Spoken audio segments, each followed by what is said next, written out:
إله الكون تبقى نور من ضل وضاع، أنت أسمى أنت أنقى أنت للروح شراع. بسم اللہ الرحمن الرحیم. پچھلے چند حلقات سے ہم عقائد کے سلسلے میں معلومات پیش کرنے کی کوشش کر رہے تھے. اب عقیدے کے سلسلے میں اس آخری حلقے میں تقدیر کے سلسلے میں معلومات قرآن اور حدیث کی روشنی میں بیان کرنے کی کوشش کریں گے. تقدیر یہ اسلام کے اہم ترین عقیدوں میں سے ایک عقیدہ ہے. تو ہم جاننے کی کوشش کریں گے کہ تقدیر کسے کہا جاتا ہے، تقدیر کے کیا فوائد ہے اور تقدیر کے بارے میں ہمارا کیا عقیدہ ہونا چاہیے. تقدیر دراصل عربی زبان کا لفظ ہے، اس کے معنی آتے ہیں اندازہ لگانا، مگر تقدیر کے معنی شریعت مطہرہ اور علم عقائد کی روشنی میں یہ ہے کہ اللہ رب العزت نے کائنات کو پیدا کرنے سے پہلے لوح اور قلم کو پیدا کیا، اور لوح اور قلم کو پیدا کرنے کے بعد اللہ رب العزت نے قلم سے کہا اکتب کائنم ما کان وما یکون، دنیا میں جو کچھ ہونے والا ہے وہ سب لکھ دے.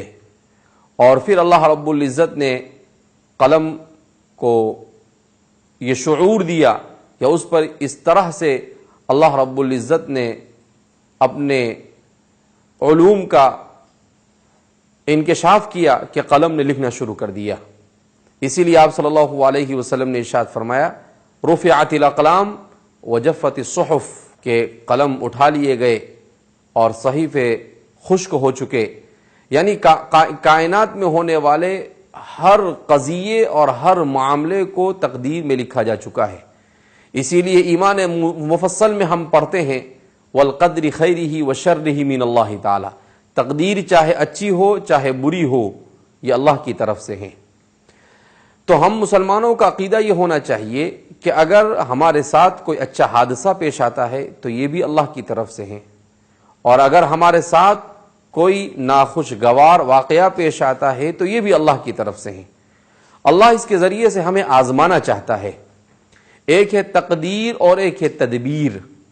بندہ تدبیر کا مکلف ہے، تقدیر پر ایمان کا مکلف اور تدبیر کو اختیار کرنے کا مکلف ہے، کہ وہ دنیا میں اسباب کو اختیار کرے گا اور اس کے بعد اس کے نتیجے کو اللہ پر چھوڑ دے گا کہ اللہ کی مرضی ہوگی، انسان کے لیے جو بہتر ہوگا وہ اللہ رب العزت اس کے نتیجے کو ظاہر کرے گا. تقدیر پر ایمان لانے کا سب سے بڑا فائدہ یہ ہے کہ تقدیر پر ایمان لانے سے انسان مصائب پر صبر کر لیتا ہے، بلکہ اس کے لیے مصائب اور مشکلوں پر صبر کرنا آسان ہو جاتا ہے. اس لیے کہ جب مصیبت آتی ہے تو وہ یہ کہہ کر آگے نکل جاتا ہے کوئی بات نہیں، میرے رب کی طرف سے ہے، مجھے اس پر اجر مل جائے گا، اور اس طرح سے اس کے لیے صبر کے حوصلے بندھ جاتے ہیں. اسی لیے آج کی دنیا میں سائنس کے دور میں فلاسفہ اور سائنسدانوں کا کہنا ہے کہ دنیا میں اگر سب سے کم ڈپریشن میں زندگی کوئی گزارتا ہے تو وہ مسلمان گزارتا ہے. سب سے کم اگر کہیں خودکشی کے واقعات پیش آتے ہیں تو وہ مسلمانوں میں پیش آتے ہیں. کیوں؟ اس لیے کہ مسلمان تقدیر پر ایمان رکھتا ہے، وہ آنے والے حالات سے بے چین اور پریشان نہیں ہوتا، بلکہ وہ کہتا ہے جب مصیبت آتی ہے انا للہ و انا الیہ راجعون، کہ ہم سب اللہ کے ہیں اور ہم سب کو اللہ ہی کی طرف لوٹنا ہے. اور جب وہ اللہ رب العزت کو ارحم الراحمین مان لیتا ہے تو ظاہر سی بات ہے اس کا یقین ہے کہ اللہ اس کے ساتھ جو بھی فیصلہ کرے گا وہ اس کے لیے بہتر ہی ہوگا، اس میں ذرہ برابر بھی کوئی کمی یا اس کا کوئی نقصان نہ دنیا میں ہو سکتا ہے نہ آخرت میں ہو سکتا ہے. اللہ رب العزت ہمیں تقدیر کے اس اہم ترین عقیدے کو سمجھنے کی اور اس پر ایمان اور یقین رکھنے کی توفیق مرحمت فرمائے.